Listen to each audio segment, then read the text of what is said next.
Hello students, class 8, good morning all of you. How are you? I hope you all are fine at home.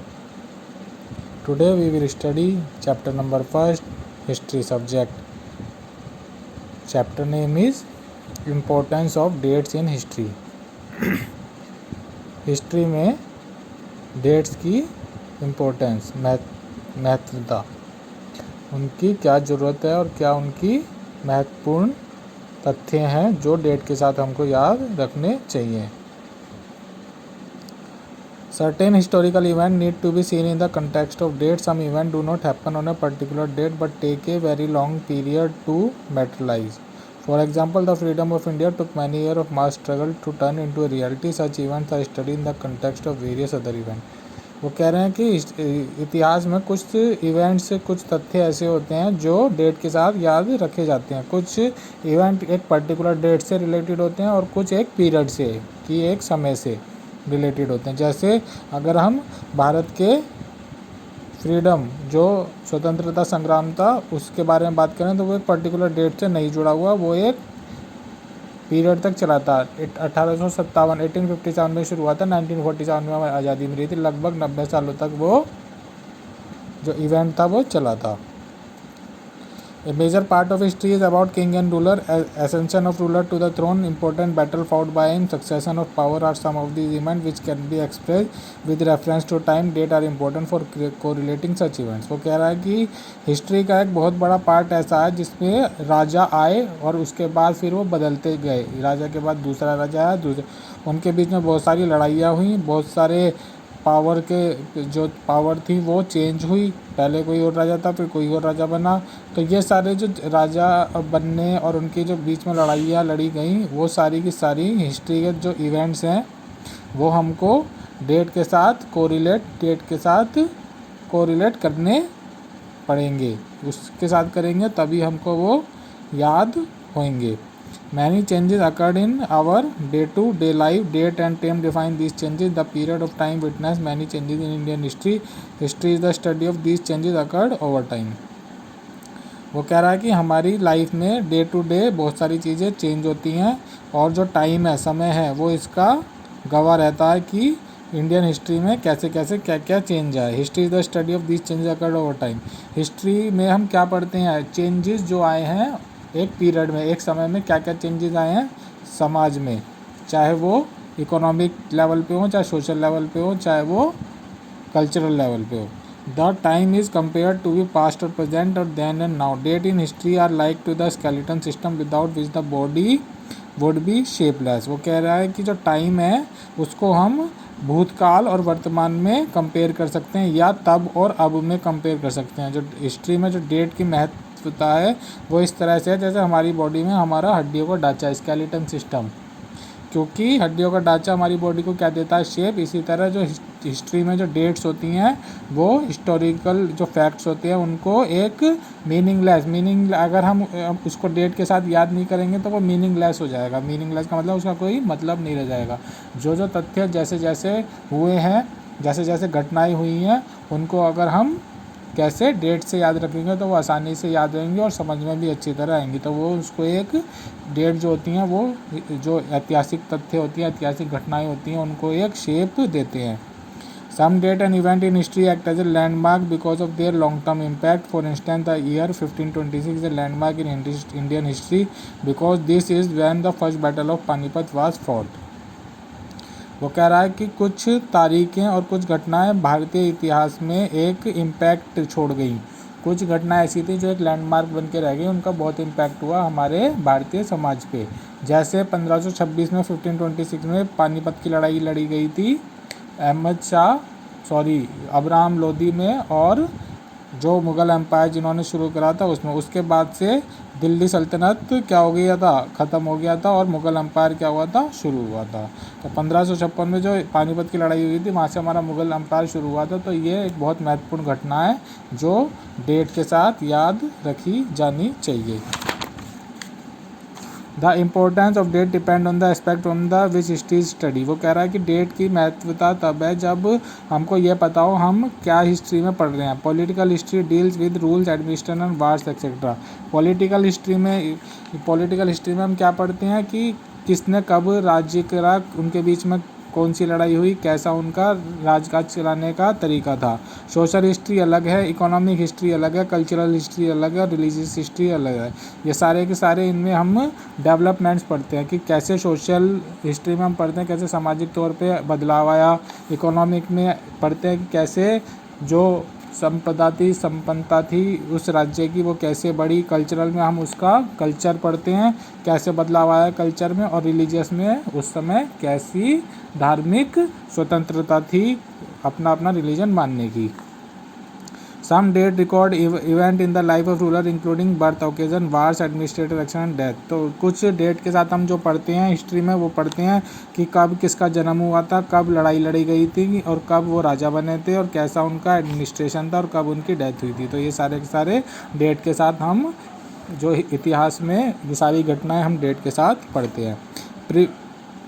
Periodization in history. In 1817, James Mill, a Scottish economist and political philosopher, published a massive 3-volume work, A History of British India. एक James मिल नाम के एक economist थे। 1817 में उन्होंने एक book लिखी थी, ए हिस्ट्री ऑफ ब्रिटिश इंडिया। इसमें उन्होंने बताया था जो ब्रिटिश इंडिया में जब अंग्रेज राज करते थे उस समय कैसे भारत को बांटा गया था। तो उसमें उन्होंने उनको 3 पीरियड में बांटा। पहला हिंदू, मुस्लिम और ब्रिटिश। तो उन्होंने रिलीजन के बेस में वो इतिहास के बारे में इतिहास जो लिखा है वो रिलीजन के बेस पे लिखा है। उसमें उन्होंने उसके बाद के जो हिस्टोरियन आए उन्होंने उसको रिलीजन के बेस पे ना लिख के कैसे लिखा, प्राचीन, मध्यकालीन और मॉडर्न। कैसे उन्होंने उसको 3 भाग में डिवाइड करा। पहला एंशियंट हिस्ट्री, फिर मेडिवल हिस्ट्री और फिर modern period. Although Hinduism is the religion of most of the Indians, the Muslim period did not begin one fine day. Muslim had been living in India from much earlier than the beginning of Islamic rule India. वो कह रहा है कि भारत में जो main धर्म था वो हिंदू था, लेकिन फिर भी यहाँ बहुत सारे मुस्लिम रहते थे। यहाँ तक कि जब मुस्लिम अरब देश से जो मुसलमान आए थे हमारे देश पर आक्रमण करने, उससे पहले ही भारत में बहुत सारे मुसलमान रहते थे। मुगल एम्पायर जब शुरू हुआ, पीक पे था, तब भी बहुत सारे हिंदू राजाओं की टेरिटरी थी, बहुत सारे हिंदू राजा राज करते थे।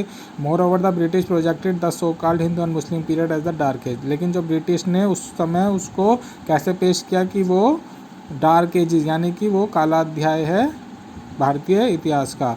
दे thought that the British rule would take India towards enlightenment. उन्होंने ये दिखाया है कि उस काले अध्याय को, जो ब्रिटिश रूल था, जो अंग्रेजी साम्राज्य था, अंग्रेजों ने जो शासन किया था, वो उस काले अध्याय को कैसे रोशनी की तरफ ले गए। This is also wrong notion. लेकिन ये बहुत गलत तथ्य है। The period we are going to study is called the modern period. वो कह रहा है कि जो हम पीरियड आजकल पढ़ते हैं इतिहास में वो मॉडर्न पीरियड है। It began in Europe. ये यूरोप से शुरू हुआ था और इंडस्ट्रियल रेवोल्यूशन लेके आया था भारत में जो वो अंग्रेज आए थे वो व्यापार करने आए थे, इंडस्ट्रीज लगाने आए थे। यहाँ से वो क्या करते थे, रॉ मटेरियल ले जाते थे, कच्चा सामान ले जाते थे और वहाँ पर प्रोडक्ट बना के फिर भारत में ही आके उनको बेचते थे। One of the most important result of the industrial revolution are growth of colonies. जो इंडस्ट्रियल रेवोल्यूशन से जो सबसे इंपॉर्टेंट रिजल्ट आया वो कॉलोनीज यानी कि कॉलोनियाँ बननी चालू हो गई। The factories are producing good on a large scale. जो फैक्ट्री से बहुत सारे मतलब एक बड़े स्केल पे जो थे सामान बन के निकलने लगा। और उन सामान को बेचने के लिए क्या चाहिए होती थी, कॉलोनीज चाहिए होती थी, एक बड़ी मार्केट चाहिए होती थी। The factories were also needed raw material like raw cotton, iron और coal etcetera on a large scale. और फैक्ट्रियों को चलाने के लिए रॉ मटेरियल चाहिए होता था, कोयला चाहिए होता था, आयरन और चाहिए होता था। ये सारे के सारे रॉ मटेरियल थे जो फैक्ट्रियों को चलाने के लिए ज़रूरी था।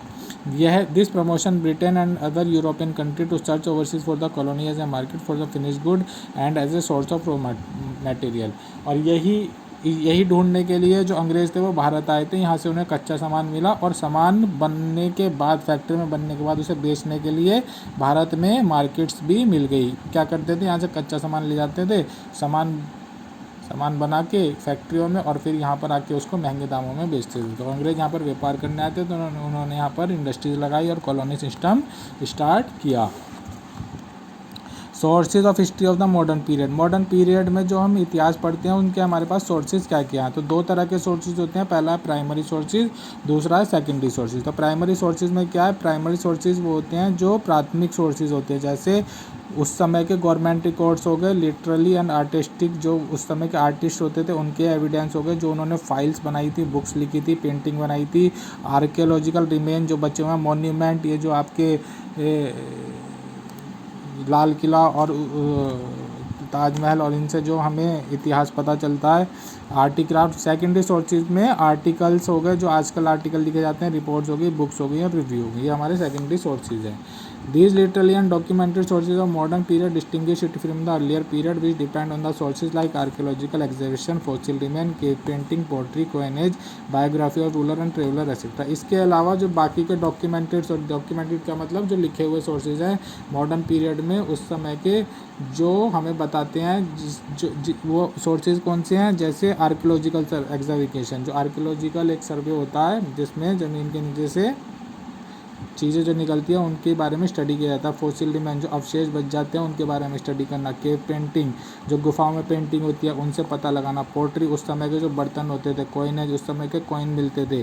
बायोग्राफी ऑफ रूलर उस समय के जो राजा होते थे वो अपनी बायोग्राफी लिखवाते थे, आत्मकथा लिखवाते थे, उनसे पता चलता है कि वो किस तरह से रहते थे, किस तरह से शासन करते थे। और उस समय जो ट्रेवलर जो विदेशी आते थे हमारे पास हमारे देश में घूमने, उनसे उनकी बुक से हमें उनके लिखे हुए डॉक्यूमेंट से हमें पता चलता है कि उस समय किस तरह से लोग रहते थे और किस तरह से राजा राज्य करते थे।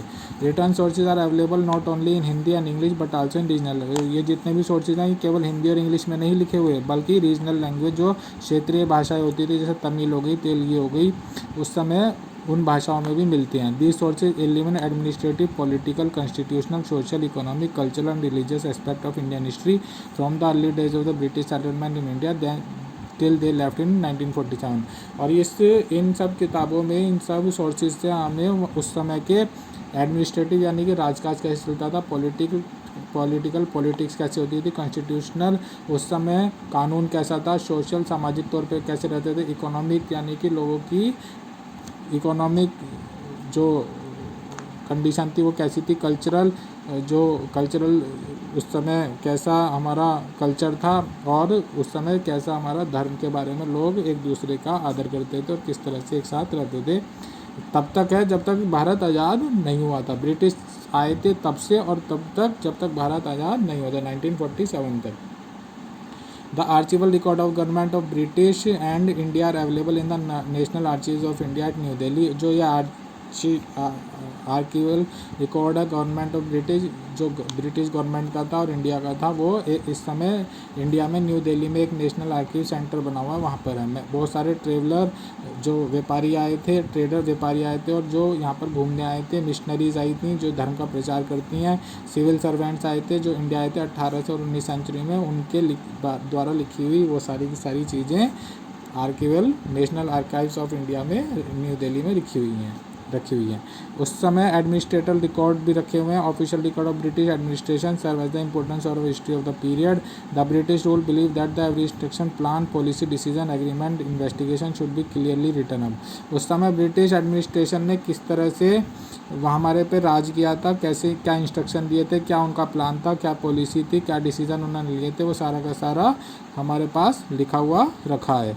This were necessary for proper study and debate about an issue. They carefully preserve all official record and created several archive for the purpose. While these records provide valuable information, we need to be careful with interpreting them. We should keep in mind that these records were written from the perspective of British official। वो कह रहा है कि ये सब जो उस समय के हमारे पास जो भी डॉक्यूमेंट है उसे पढ़ने से पहले हमको ये ध्यान में रखना चाहिए वो ब्रिटिश गवर्नमेंट के ऑफिसर्स ने लिखे थे, तो वो अपने समय की बड़ाई ही करेंगे, तो हमें ये इशू भी ध्यान में रखना चाहिए। They may have overlooked certain issue or may have modified certain aspect to suit their need. उन्होंने उस समय के जो इश्यू थे उनको अपने जो उनको सूट करता था उसके अकॉर्डिंग सॉल्व किया था। उसके बाद आता है सर्वे। सर्वे में उस समय के जो ब्रिटिश गवर्नमेंट थी उन्होंने सर्वे करना चालू किया था, जिसमें उन्होंने सर्वे से उन्हें क्या फ़ायदा हुआ है, उसे सेंसिस का पता चला, जनसंख्या का उन्होंने सर्वे करके पता चलाया। रेवेन्यू सर्वे की, रेवेन्यू का मतलब टैक्स किस तरह से लिया जाए, विलेजों में, गाँव में जाके उसका पता करा। तो उन्होंने क्या सर्वे करना, पूरे देश में सर्वे करना चालू करा। वो उन्हें सबसे बढ़िया तरीका लगा एक देश को चलाने के लिए। बुक्स, न्यूज़पेपर एंड मैगजीन, उस समय बुक्स भी छपती थी, न्यूज़पेपर भी छपते थे और मैगजीन्स भी निकलती थी। The printing press which was invented in Germany in the 15th century came into common use in India in the 18th century that resulted in the mass printing of book, newspaper, magazine and pamphlet which are important source of information for historians today. वो कह रहा है उस समय के जो छपे हुए न्यूज़पेपर हैं, मैगजीन है, पैम्फलेट हैं, वो आज के तारीख के, आज में जो हिस्टोरियन है, जो इतिहास लिखते हैं, उनके लिए इम्पोर्टेंट सोर्स हैं। तो सबसे पहली प्रिंटिंग प्रेस वो बता रहा जर्मनी में लिखी थी, लेकिन भारत में आने में उसको 18वीं शताब्दी लग गई थी। Books were printed both in English and the various regional languages. Many biography of great people were written which gives authentic information about the people and the time in which they lead.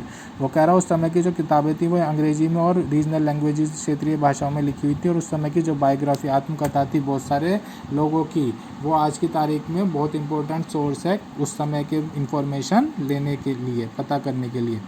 The archival record of Government of British India were available in the National Archives of India in New Delhi. There are many archival documents and manuscripts dealing with the British India at the Indian Office Record London.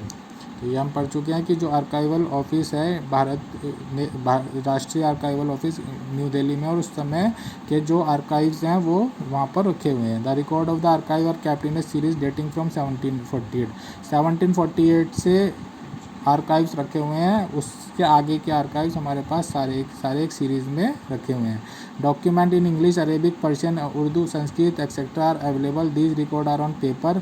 ये सारे के सारे record in भाषाओं में, अंग्रेजी में, Arabic में, Persian में, उर्दू में, संस्कृत में, और ये पेपर पे लिखे हुए हैं, पाम लीव पे लिखे हुए हैं, बिर्च बार्क पे लिखे हुए हैं, मतलब जो बार्क होती हैं, पेड़ों की छाल होती हैं, पार्चमेंट, इन सब पे वो सारे के सारे लिखे हुए हैं। Government museum in Chennai, Mumbai and Kolkata also present original document of that time. They later written by Jawaharlal Nehru and Mahatma Gandhi. Government जो हमारे भारत की सरकार है, उन्होंने एक म्यूज़ियम बनाए हुए हैं चेन्नई में, मुंबई में, कोलकाता में, जिसमें वो सारे ओरिजिनल डॉक्यूमेंट लिखे हुए हैं। यहाँ तक कि जो उस समय जवाहरलाल नेहरू ने और महात्मा गांधी ने जो लेटर लिखे थे वो भी हमारे पास इन म्यूज़ियम में लिखे हुए हैं। अदर सोर्सेज, इसके अलावा हमारे पास क्या क्या सोर्सेज हैं उस समय का पता करने के लिए। In earlier period, a very few people knew how to write, but in modern period, many men and women began to write and express their anger, frustration. वो कह रहा है कि पहले के समय में जो कुछ ही लोग जानते थे कि किस तरह से लिखना है, लेकिन आजकल के ज़माने में हर एक व्यक्ति को लिखना और पढ़ना आता है, तो वो अपने गुस्से को, अपनी फ्रस्ट्रेशन को, अपने उत्साह को, शोरों को और दूसरे एक्सपीरियंसेस को क्या करता है, लिखने की कोशिश करता है और लिख के शो करता है, लिख के दुनिया को बताता है, या लिख के अपना जो दुख होता है वो प्रकट करता है, खुशी लिख के प्रकट करता है। Remarkably many women also began to write during this period. यहाँ तक कि जो औरतें होती हैं, जो लेडीज़ हैं, वो भी अपना लेखन कार्य उस समय शुरू कर चुकी थी। रजनदारी दासी वाज द फर्स्ट वुमेन, पहली महिला थी, उनका नाम था रजनदारी दासी। उन्होंने अपनी आत्मकथा लिखी थी बंगाली में 1876 में, बंगाली लैंग्वेज में अपनी आत्मकथा लिखी थी, उनका नाम था रजनदारी दासी, और जो उनकी आत्मकथा थी उसका नाम था अमर जीवन। तो ये जो चैप्टर था उसमें हमें डेट के बारे में बताया, किस तरह से इतिहास को डेट में, तारीखों में समेट के रखा गया, जिससे आसानी से वो समझा जा सके, याद किया जा सके, पढ़ा जा सके। और उस समय की जो इतिहास को हमें पता कैसे चलता है, क्या क्या सोर्सेज हैं। तो एडमिनिस्ट्रेटिव रिकॉर्ड्स हैं हमारे पास, सर्वे हैं उस समय के, बुक, न्यूज़पेपर और मैगजीन्स हैं, और दूसरे सोर्सेज भी हैं जिससे हमें उस समय के इतिहास के बारे में पता चलता है कि उस समय किस तरह से राज हुआ था, किस तरह से कल्चरल एक्टिविटी हुई थी, किस तरह से सोशल एक्टिविटी हुई थी, इकोनॉमिक एक्टिविटीज़ हुई थी। ये चैप्टर हमने आपको समझाया है। जब आप लॉकडाउन के बाद स्कूल आएंगे, आपको ये चैप्टर दोबारा समझाया जाएगा। आपको इसकी हम PDF सेंड करेंगे, उसको आपको अपनी नोटबुक में करना है। Thank you, have a nice day.